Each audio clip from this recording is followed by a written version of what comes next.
Hello ma'am, hello, good afternoon. Good afternoon. શું નામ છે આપનું? અંતિકા તિવારી. ઓકે, કેવું રહ્યું આપનું ઇન્ટરવ્યુ? મારું ઇન્ટરવ્યુ સારું રહ્યું. કોની પેનલ હતી તમારે? આશા મેડમની પેનલ હતી. એમની સાથેનો તમારો એક્સપિરિયન્સ? મારો એક્સપિરિયન્સ બહુ સારું હતું. બોર્ડ મેમ્બર્સ બહુ કોર્ડિયલ અને સપોર્ટિવ હતા.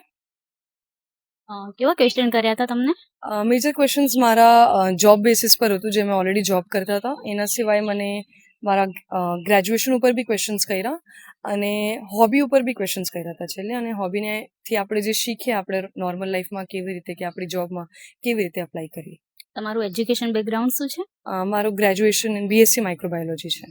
એના રિલેટેડ ક્વેશ્ચન કેવા હતા? યસ, એના રિલેટેડ ગટ હેલ્થના રિલેટેડ અને એના બેક્ટેરિયાઝ ઉપર ક્વેશ્ચન પૂછ્યા હતા. ઓકે, કરંટ રિલેટેડ ક્વેશ્ચન કેવા હતા તમારા? યસ, જે આપણે અત્યારે પેટ્રોલ ડીઝલનો ઇસ્યુ થાય છે એના રીતે જે રેટ વધાર્યો છે એ અને આના રિલેટેડ ક્વેશ્ચન્સ હતા.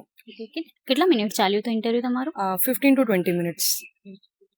બીજા એવા કોઈ ક્વેશ્ચન જે તમે કહેવા માંગતા હો? નહીં, બાકી આપણે બેકગ્રાઉન્ડ ઉપર જ ક્વેશ્ચન પૂછ્યા છે એ લોકોએ. બીજા કેન્ડિડેટને કોઈ સલાહ આપવા માંગો છો? Just prepare your background well. Thank you ma'am.